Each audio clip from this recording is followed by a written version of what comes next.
नमस्कार, अग्निपथ देख रहे हैं आप। अग्निपथ में आज बात करेंगे आउटसोर्सिंग पर सवाल, सियासी तकरार। उत्तर प्रदेश में लिपिक संवर्ग में संविदा पर भर्ती के प्रस्ताव से जुड़ा एक पत्र सोशल मीडिया पर वायरल होने के बाद जहां पुलिस महकमे को बड़ी किरकिरी का सामना करना पड़ा है, वहीं विपक्ष ने सरकार पर तीखा हमला किया। पुलिस मुख्यालय का कहना है कि त्रुटिवश ये पत्र जारी हुआ, ऐसा कोई प्रस्ताव नहीं है। मामले को तूल पकड़ता देख प्रकरण की जांच शुरू की गई। स्थापना शाखा से गलत पत्र किन परिस्थितियों में जारी हुआ और बिना परीक्षण के अन्य शाखाओं में भेजा गया, एडीजी स्थापना संजय सिंघल ने एएसपी को इसकी जांच सौंपी है। उधर विपक्ष ने इस पूरे मामले पर बीजेपी पर निशाना साधा। समाजवादी पार्टी के अध्यक्ष अखिलेश यादव ने तंज किया कि भाजपा कहीं किसी दिन सरकार ही आउटसोर्स न कर दे। कांग्रेस महासचिव प्रियंका गांधी वाड्रा ने भी पोस्ट कर सरकार पर सवाल उठाए, तो वहीं आम आदमी पार्टी के सांसद संजय सिंह ने भी कहा कि उत्तर प्रदेश में सुरक्षा के साथ मजाक किया जा रहा है।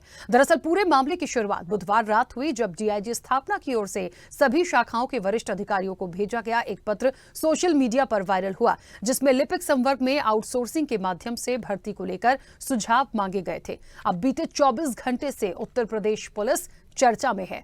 पुलिस में आउटसोर्सिंग के जरिए होने वाली भर्ती को लेकर जारी हुए लेटर की वजह से हंगामा मचा है। समाजवादी पार्टी समेत तमाम विपक्षी दल केंद्र की तर्ज पर उत्तर प्रदेश पुलिस में भी अग्निवीर योजना लागू होने की दुहाई दे रहे हैं।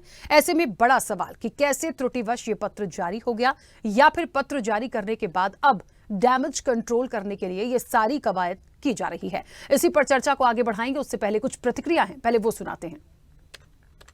योगी सरकार खुदे संविदा पे जाने वाली है और अभी दिल्ली में भी सरकार इनकी संविदा पे ही है, तो ये पहले भी संविदा पे युवाओं को कर रखे हैं, जैसे अग्निवीर का 4 साल का किया है।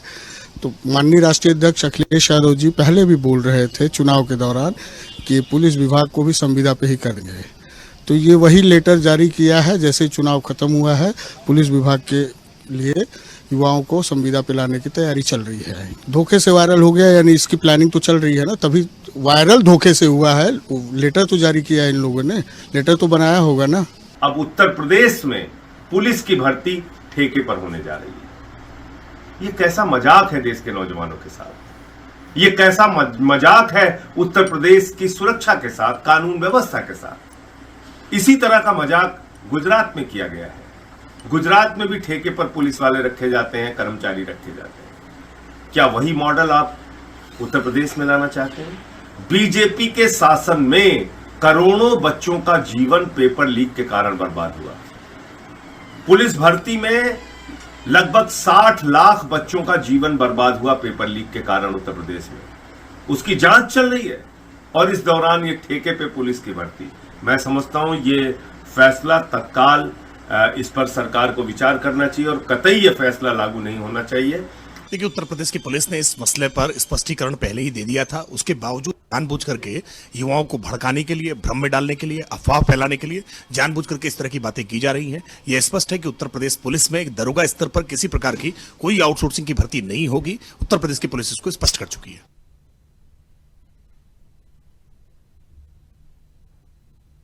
देखिए, तो आउटसोर्सिंग पर सवाल हो रहे हैं, सियासी तकरार बढ़ गई है और उत्तर प्रदेश में लगातार हाहाकार मचा हुआ है। अब बात आती है कि एक पत्र की बात हो रही है, एक चिट्ठी ऐसी है जो वायरल होती है। वायरल कैसे हो गई? मुझे लगता है पुलिस महकमा जो है, इतनी लापरवाही तो नहीं हो सकती। यदि कोई पत्र आया, यदि वो किसी और चीज के लिए जाना था, वो एक अलग बात थी, लेकिन किसी और चीज के लिए वो चला गया, तो क्या उसको चेक नहीं किया गया था? ये कई सारे गंभीर सवाल हैं और इसी पर चर्चा को आगे बढ़ाएंगे। हमारे साथ मेहमान जुड़े हैं, सबसे पहले आपका परिचय करा दें। भारतीय जनता पार्टी का पक्ष रखने के लिए संतोष दुबे हमारे साथ जुड़े हैं। संतोष जी, बहुत स्वागत चर्चा में जुड़ने के लिए। और समाजवादी पार्टी का पक्ष रखने के लिए अशोक यादव हमारे साथ जुड़े हैं। अशोक जी, आपका भी बहुत स्वागत है। मैं सबसे पहले चर्चा की शुरुआत संतोष जी आपसे करूंगी। मेरी आवाज पहुंच रही है?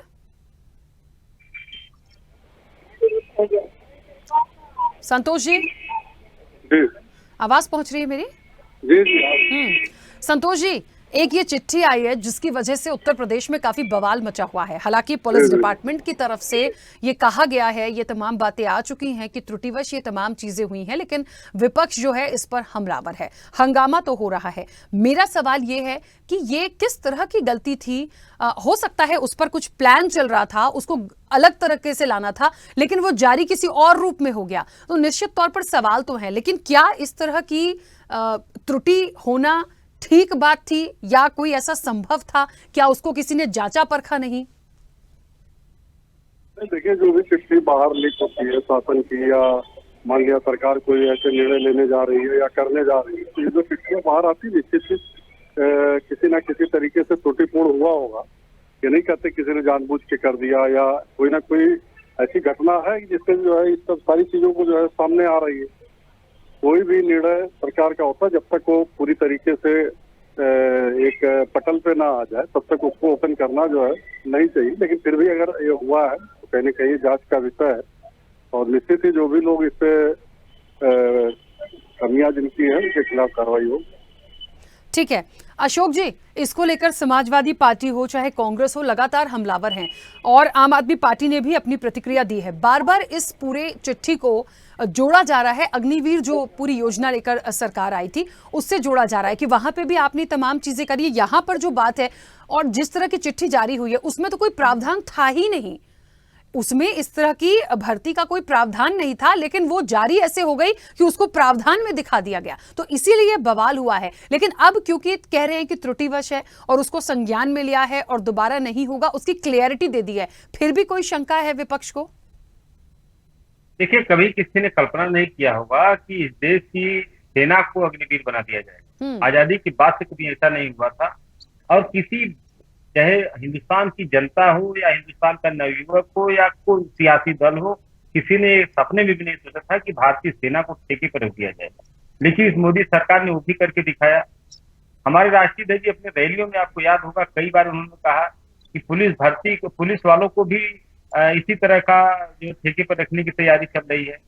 उन्होंने पहले ही आगाज किया था, और यही बात आपको देखने को मिली लेटर तो फर्जी नहीं है ना, ये सरकार तो स्वीकार करी लेटर उसी का है, वो विभाग स्वीकार कर रहा लेटर उसी का है। अब ये इनकी मंशा क्या थी इस लेटर के पीछे, ये मंशा भी जग जाहिर हो चुकी है, इसमें भी कोई चीज छुपी नहीं है। और क्योंकि विपक्ष इतना हमलावर हो गया इनके ऊपर और इतना दबाव हो गया कि ये बैकफुट पे आ गए। नहीं तो तैयारी तो इनकी यही थी, जो कि लेटर में पढ़ने के बाद जो चीजें समझ में आ रही है, आप भी देखी होंगी लेटर, पूरा सभी लोगों ने देखा कि इनकी मंशा क्या है। अब जब विपक्ष हमलावर हो गया, जनता हमलावर हो गई, तब ये बैकफुट पे आ गए, तमाम तरह की सफाई दे रहे हैं। लेकिन देश की जनता को, खासतौर से उत्तर प्रदेश की जनता को आज भी, और इन नवयुवकों को इस बात का एहसास है कि आज नहीं तो कल हो सकता है सरकार इस तरह का कदम उठा ले। और इस बात को मैंने इसके पहले एक एग्जाम्पल दिया कि किस तरह से अग्निवीर बना के हमारे युवकों के साथ इन्होंने खिलवाड़ करने का काम किया। आज देखिए, सरकार के निशाने पे इस देश का नवयुवक है। एक तरफ माननीय मोदी जी कहते हैं परीक्षा पे चर्चा करते हैं, और उसी परीक्षा की चर्चा का नाटक करते हुए माननीय मोदी जी की सरकार, चाहे वो केंद्र की सरकार हो चाहे योगी जी की सरकार हो, परीक्षा में ही सबसे ज्यादा धांधलियां, सबसे ज्यादा पेपर लीक उन्हीं के परीक्षाओं में, उन्हीं की सरकार के दौरान परीक्षाओं में हुए। आज देखिए नीट के पेपर के साथ किस तरह घटना हुई। आप परीक्षा पे चर्चा करते हैं, पेपर लीक पे चर्चा क्यों नहीं करते मोदी जी? परीक्षा के अलावा आप इस पे चर्चा करना चाहिए कि नवयुवकों के भविष्य को बर्बाद करने पे चर्चा करिए कि कैसे आपकी सरकारों ने नवयुवकों के भविष्य को बर्बाद किया। आप परीक्षा पे चर्चा कर रहे हो, आप मन की बात कर रहे हो, नवयुवकों की बात कौन करेगा? इस देश में जिस तरह से जॉबलेसनेस की प्रॉब्लम आई है, इस पे चर्चा कौन करेगा मोदी जी? और जब देश की जनता चर्चा करने को उतारी हो गई तो 3,27,000 से आपको काशी की जनता ने पटखनी दी, आपको अयोध्या में जनता ने सबक सिखा दिया, आपको हर जगह जनता ने सबक सिखाने का काम किया, आपको बहुमत से दूर जनता ने कर दिया। तो इतनी जन विरोधी नीतियां भाजपा की सरकारों की है, चाहे वो स्टेट के सरकारें हैं चाहे केंद्र की सरकार हो। मतलब अशोक जी, आपको ऐसा लगता है कि आउटसोर्सिंग में आने वाले समय में ये भर्तियां करेंगे इतना होने के बावजूद? नहीं, मैंने तो क्या कहा, मैंने यही कहा ना कि कभी किसी ने कल्पना नहीं किया था कि इस देश की सेना को आउटसोर्सिंग से भर्ती की जाएगी, इस देश की सेना में अग्निवीर बना दिया जाएगा।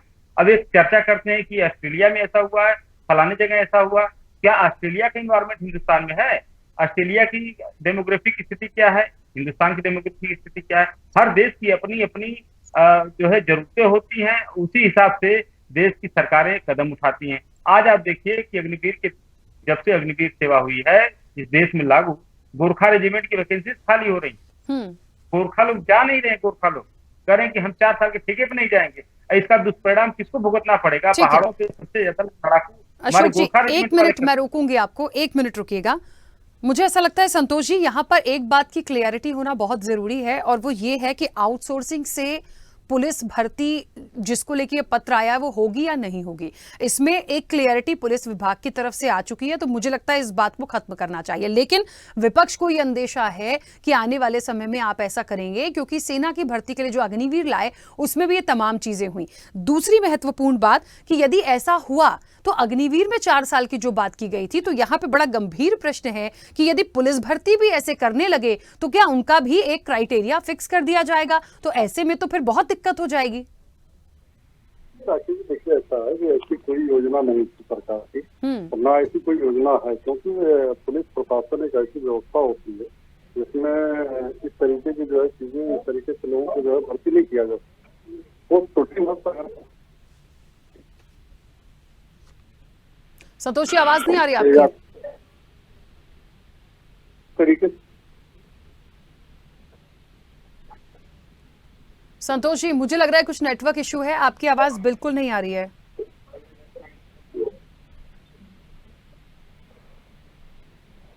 आपको फिर से कनेक्ट करने की कोशिश करें, मैं नहीं सुन पा रही हूं आपको, और जब तक जवाब नहीं आएगा उस चर्चा को मैं आगे कंटिन्यू नहीं कर पाऊंगी। मैं वापस से अशोक जी, आने वाले समय में इसको किस तरह से देखते हैं? एक क्लियरिटी तो मिल गई है पुलिस प्रशासन की तरफ से कि ऐसा कुछ नहीं है, त्रुटि विष्ठा, बाकी इस पूरे मामले की जांच हो रही है, सब कुछ हो रहा है, तो आगे ऐसा नहीं होगा। यदि इस दिशा में आगे बढ़ने का प्रयास करती भी है उत्तर प्रदेश पुलिस या सरकार, तो मुझे लगता है आप एक मजबूत विपक्ष हैं इस बार, आप लोग इसको रोक सकते हैं। जब प्रावधान में ही नहीं है, सिस्टम में ही नहीं है, तो वो इंप्लीमेंट कराने की कोशिश कोई कैसे करेगा? बहुत सारी चीजों को प्रावधान नहीं था। सुप्रीम कोर्ट के गाइडलाइन को इन्होंने जो है पलटने का काम किया, सुप्रीम कोर्ट के निर्णय को इन्होंने पलटने का काम किया। तमाम ऐसे एग्जाम्पल आपको मिलेंगे। तो प्रावधान को लेकर कहाँ देखते हैं ये लोग? प्रावधान को तो जूते के नोक पे रखती है सरकार, चाहे केंद्र की सरकार हो या योगी सरकार हो। आपने ये बताइए कि जो इलेक्शन कमीशन को लेकर माननीय सुप्रीम कोर्ट ने आदेश दिया था, उस आदेश को इन्होंने ही पलटा ना। सुप्रीम कोर्ट ने तो कहा था कि सीजेआई रहेंगे, लीडर ऑफ अपोजिशन रहेंगे, प्राइम मिनिस्टर ऑफ इंडिया रहेंगे। उस आदेश को इन्होंने पलट दिया, सीजेआई की जगह इन्होंने इलेक्शन कमीशन, जो कैबिनेट मंत्री को लगा दिया। तो ये सारी चीजें इनके लिए कोई मायने नहीं रखती हैं। कि देखिए, इन्होंने कहा कि ये भविष्य में नहीं होगा, लेकिन कब तक नहीं होगा ये तो मतलब ये अंधकार में कब तक नहीं होगा। आप ये देखिए, सरकार का ट्रेंड देखिए, आउटसोर्सिंग का कॉन्सेप्ट, अभी जितनी वैकेंसीज होती थी, या तो सरकार डायरेक्ट नियुक्तियां होती थी या तो संविदा पे नियुक्तियां होती थी। संविदा पे नियुक्तियां जब होती थी तो सरकार उसको जो है मानदेय देती थी। वो नियुक्तियां जब कभी भविष्य में अगर सरकारी वैकेंसी निकलती थी तो जो संविदा वालों को वरीयता दी जाती थी। लेकिन ये सरकार संविदा के कॉन्सेप्ट को ही खत्म कर दिया और थर्ड पार्टी रिक्रूटमेंट शुरू कर दिया। अब आप देखिए, थर्ड पार्टी रिक्रूटमेंट में सबसे ज्यादा अगर शोषण किसी का हो रहा है तो युवाओं का हो रहा है। बीटेक किया हुआ लड़का, एमबीए किया हुआ लड़का, या इस तरह के हाईली एजुकेटेड जो लड़के हैं, उनकी नियुक्तियां आउटसोर्सिंग से हो रही हैं। वो प्राइवेट कंपनियां नियुक्तियां कर रही हैं और वो 10,000, 12,000, 15,000 ये इनकी सैलरी है। अब आप ये बताइए कि शोषण इतना चरम पे हो गया है कि वो लड़के या तो आत्महत्या करने पर मजबूर हो रहे हैं शोषण की वजह से। कम पैसा, काम ज्यादा। ये सारी चीजें नवयुवकों के लिए ये सरकार समझिए कि कब्रगाह बन चुकी है, चाहे वो मोदी सरकार हो चाहे योगी सरकार हो। और इनकी ये बताइए कि आज तक कोई भी ऐसे सरकारी उपक्रम में जो कि लोग कहते हैं कि आरक्षण को हम बचाएंगे, लेकिन सरकारी उपक्रम जो जिसको हम पीएसयू बोलते हैं, पीएसयू को लगातार सेल आउट कर रहे हैं, तो कहाँ लोगों को भर्ती देंगे? ठीक है, तो प्राइवेट नहीं भर्ती कर रहे हैं, आउटसोर्सिंग से भर्ती कर रहे हैं, थर्ड पार्टी रिक्रूटमेंट कर रहे हैं लोग। तो कहीं न कहीं देश के और प्रदेश के युवाओं का भविष्य इस सरकार में अंधकारमय है। और जैसे जैसे जितना दिन सरकार चलेगी इनकी, उतना दिन और उनका भविष्य खराब होता जाएगा। ठीक है, संतोष जी हमारे साथ, संतोष जी को लगातार कनेक्ट करने की कोशिश कर रहे हैं पर शायद वो कनेक्ट नहीं हो पा रहे हैं।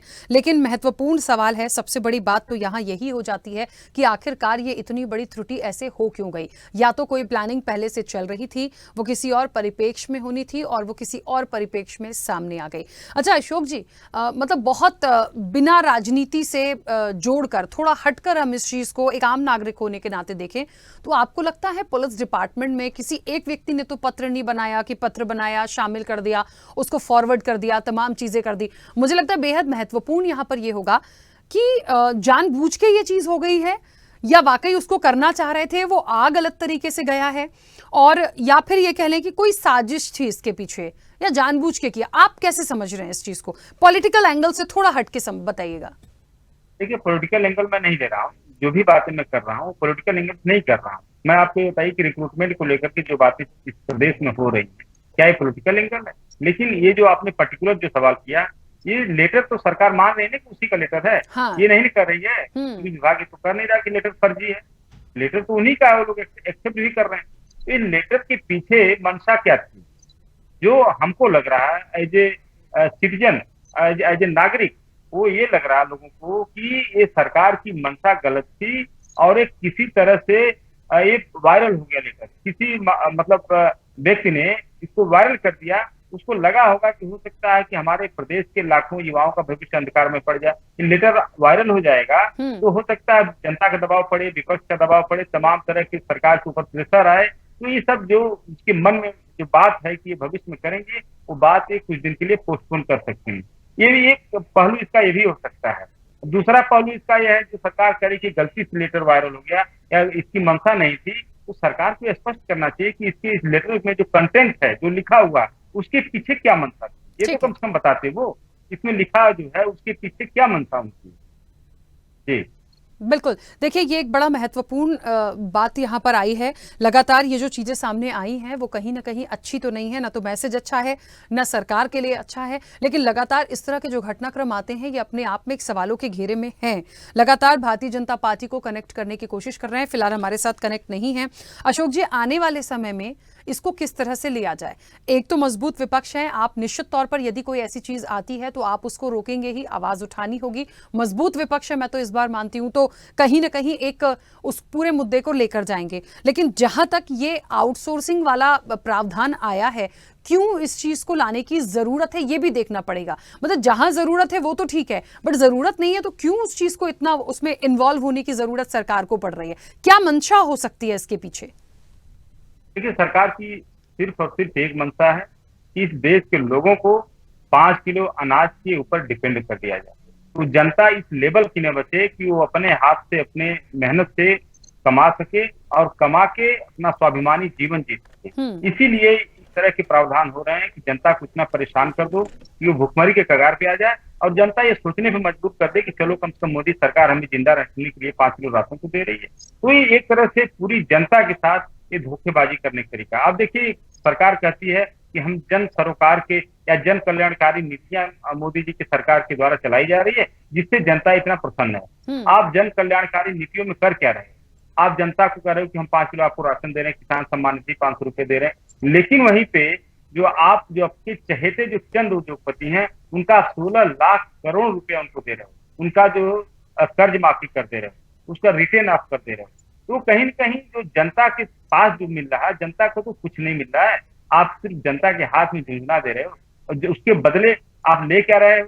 उसके बदले में आप तमाम तरह की जो एलपीजी सिलेंडर में पैसा ले रहे हो, डबल पेट्रोल में पैसा ले रहे हो, टोल टैक्स में। आप ही बताइए, टोल टैक्स पे हम लोग चलते हैं, सफर करते हैं, अगर देखा जाए तो सड़कों पे पर किलोमीटर 2 से 2.5 रुपए का टोल टैक्स लग जा रहा है। आप पेट्रोल में इतना ज्यादा टैक्स ले रहे हो, आप डीजल में इतना ज्यादा टैक्स ले, तो जनता से आप ले ही रहे हो, जनता को दे कुछ नहीं रहे। ऊपर से जो रिक्रूटमेंट कर रहे हो आप उसको आउटसोर्सिंग से कर दे रहे हो ताकि जनता कमाए कुछ ना, बस। अशोक जी, 1 मिनट में आपको रोक रही हूँ। भारतीय जनता पार्टी का पक्ष रखने के लिए शमशी आजाद हमारे साथ जुड़ गए हैं। शमशी आजाद जी, सबसे पहले तो बहुत स्वागत स्वदेश न्यूज के साथ जुड़ने के लिए। और चर्चा चल रही है एक चिट्ठी की, एक ऐसी चिट्ठी जिसको कहा जा रहा है त्रुटिवश वो आउटसोर्सिंग पर जिसको लेकर बवाल मचा हुआ है, कहा जा रहा है त्रुटिवश आ गई और ये भी हो गया है कि क्लियरिटीज आ गई हैं कि वो गलती से हुआ है और ऐसी कोई प्लानिंग नहीं थी। लेकिन विपक्ष इस चीज को मानने के लिए तैयार नहीं है और उनको लगता है कि आज आप भले कह रहे हैं ये गलती हुई है, लेकिन आने वाले समय में आप इसको करेंगे। सवाल मेरा ये है कि क्या कोई भी चिट्ठी पुलिस महकमे से ऐसे कैसे वायरल हो सकती है? क्या कोई भी लेटर बनता है तो मुझे लगता है उसकी जांच पड़ताल तो होती है, जो जिम्मेदार होते हैं उसको देखते तो होंगे। जी, धन्यवाद आपका और आपके चैनल का भी। देखिए, गलती भी कहा जाता है ना कि कहीं इंसानों से ही गलती होती है। और जब डीजीपी ने इस बात को मान लिया, देश के मुखिया ने, प्रदेश के मुखिया ने माना, सारे अधिकारियों ने माना, तो हमारे ख्याल से विपक्ष को इसको बहुत ज्यादा मुद्दा नहीं बनाना चाहिए, टोल नहीं देना चाहिए। लेकिन विपक्ष की वही बात होती है कि एक मक्खी के समान इनकी तुलना की जाती है कि जहाँ पूरे जिस्म की खूबसूरती को छोड़कर जहाँ गंदगी दिखाई देती है वहीं पर बैठने का काम करती है। तो वही काम इस वक्त विपक्ष कर रहा है।